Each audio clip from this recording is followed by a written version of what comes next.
Apreciados oyentes, muy buenos días. Esto es Reflexiones Matinales Llave de David. Es un gozo empezar juntos el día compartiendo la palabra de nuestro Padre Eterno, a quien suplicamos en oración bendiga su palabra y que su amado Hijo nos permita sabiduría, entendimiento y comprensión, para el tema de hoy titulado La obediencia del amor. El texto bíblico lo encontramos en Filipenses 3:9 que dice: y ser hallado en él, no teniendo mi propia justicia, que es por la ley, sino la que es por la fe de Yahshua, la justicia que es de Dios por la fe. Ninguna observancia de la ley puede limpiar nuestro corazón de la contaminación del pecado, ni darnos poder para resistirlo. La verdadera observancia de la ley únicamente puede producirse por la transformación de la mente mediante la gracia divina. El apóstol Pablo en Romanos 3:31 da a entender que la ley, antes que ser abrogada, es confirmada en su verdadera función mediante el método dispuesto por Yahweh para justificar a los pecadores. Ahora, afirma que la ley, vista como una revelación de la santa voluntad de Dios y de los eternos principios de moral, está plenamente respaldada y establecida por el Evangelio de la justificación por la fe en el Hijo del Altísimo. El Mesías vino a esta tierra para magnificar la ley y para revelar por su vida de obediencia perfecta que los seguidores del Mesías pueden, mediante la gracia de Dios que suministra poder, obedecer la ley divina. El plan de la justificación por la fe revela cómo respetó Dios su ley, cuando fijó y proveyó el sacrificio expiatorio. Si la justificación por la fe invalidase la ley, entonces no habría habido necesidad de la muerte expiatoria del Mesías para liberar al pecador de sus pecados y restablecer su paz con Dios. El pecador que se mira en la ley ve sus pecados y también su falta de cualidades positivas. De ese modo, la ley lo conduce al Mesías y al Evangelio. Entonces la fe y el amor producen una nueva obediencia a la ley de Dios. La obediencia que emana de la fe, la obediencia del amor. El conflicto final de la larga lucha entre el Hijo del Altísimo y Satanás girará en torno de esta cuestión de la autoridad de la ley de Dios y de su función. El último gran engaño que Satanás presentará al mundo es que ya no se necesita obedecer completamente cada mandamiento de la ley de Dios.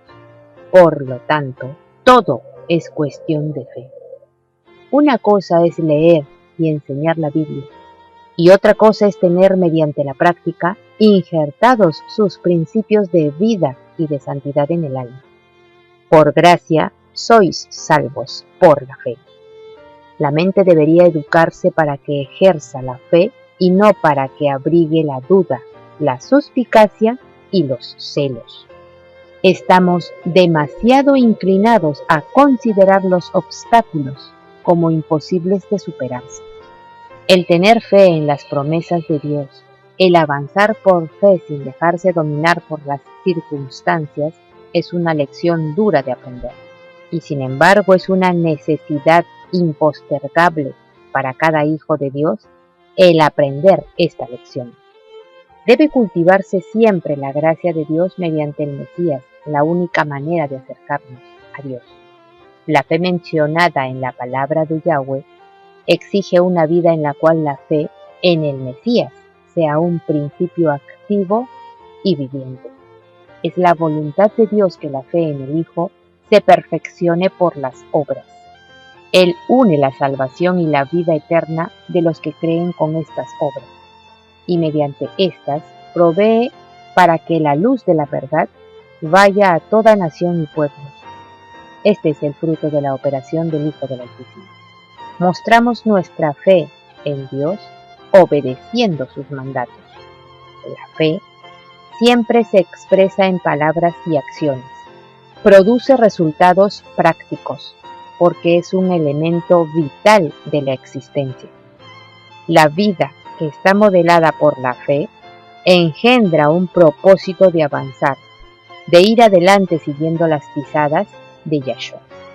No podemos crear nuestra fe, pero podemos colaborar con el Mesías en la tarea de promover el crecimiento y el triunfo de la fe. La fe que obra por el amor y purifica el alma produce frutos de humildad, paciencia, tolerancia, longanimidad, paz, gozo y obediencia voluntaria, porque en el Mesías ni la circuncisión ni la incircuncisión vale algo sino la fe que obra por el amor.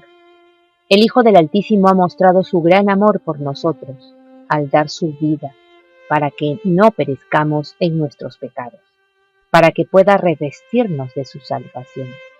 Si alimentamos este divino amor en nuestros corazones, Él cimentará y fortalecerá nuestra unión con los que tienen la misma fe.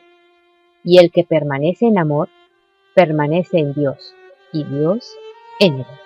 El fortalecer nuestro amor por nuestros hermanos y hermanas fortalecerá nuestro amor por el Mesías. Este principio del amor por Dios y por quienes el Mesías murió necesita ser avivado por Él mismo y cimentado por la bondad fraternal, la ternura. Necesita ser fortalecido por actos que testifiquen que Dios es amor. Esta unión que une corazón con corazón no es resultado del sentimentalismo, sino la obra de un principio saludable. La fe obra por el amor y purifica el alma de todo egoísmo. Así, el alma es perfeccionada en el amor, y habiendo hallado gracia y misericordia mediante la sangre preciosa del Mesías, ¿cómo podemos dejar de ser tiernos y misericordiosos? La fe en el Hijo del Altísimo como nuestro Salvador personal se describe en Isaías 58. Aquí se presentan los frutos de la fe que obra por amor y purifica el alma del egoísmo. La fe y las obras están unidas en esto. No es más bien el ayuno que yo escogí, desatar las ligaduras de impiedad, soltar las cargas de opresión y dejar ir libres a los quebrantados, y que rompáis todo yugo. No es que partas tu pan con el hambriento y a los pobres errantes albergues en casa, que cuando veas al desnudo lo cubras y no te escondas de tu hermano.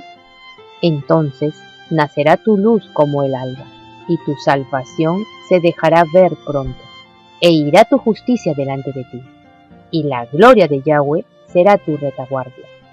Yahweh te pastoreará siempre, y en las sequías saciará tu alma, y dará vigor a tus huesos, y serás como huerto de riego, y como manantial de aguas, cuyas aguas nunca faltan. Apreciados oyentes, que Yahweh nos bendiga. Hasta mañana.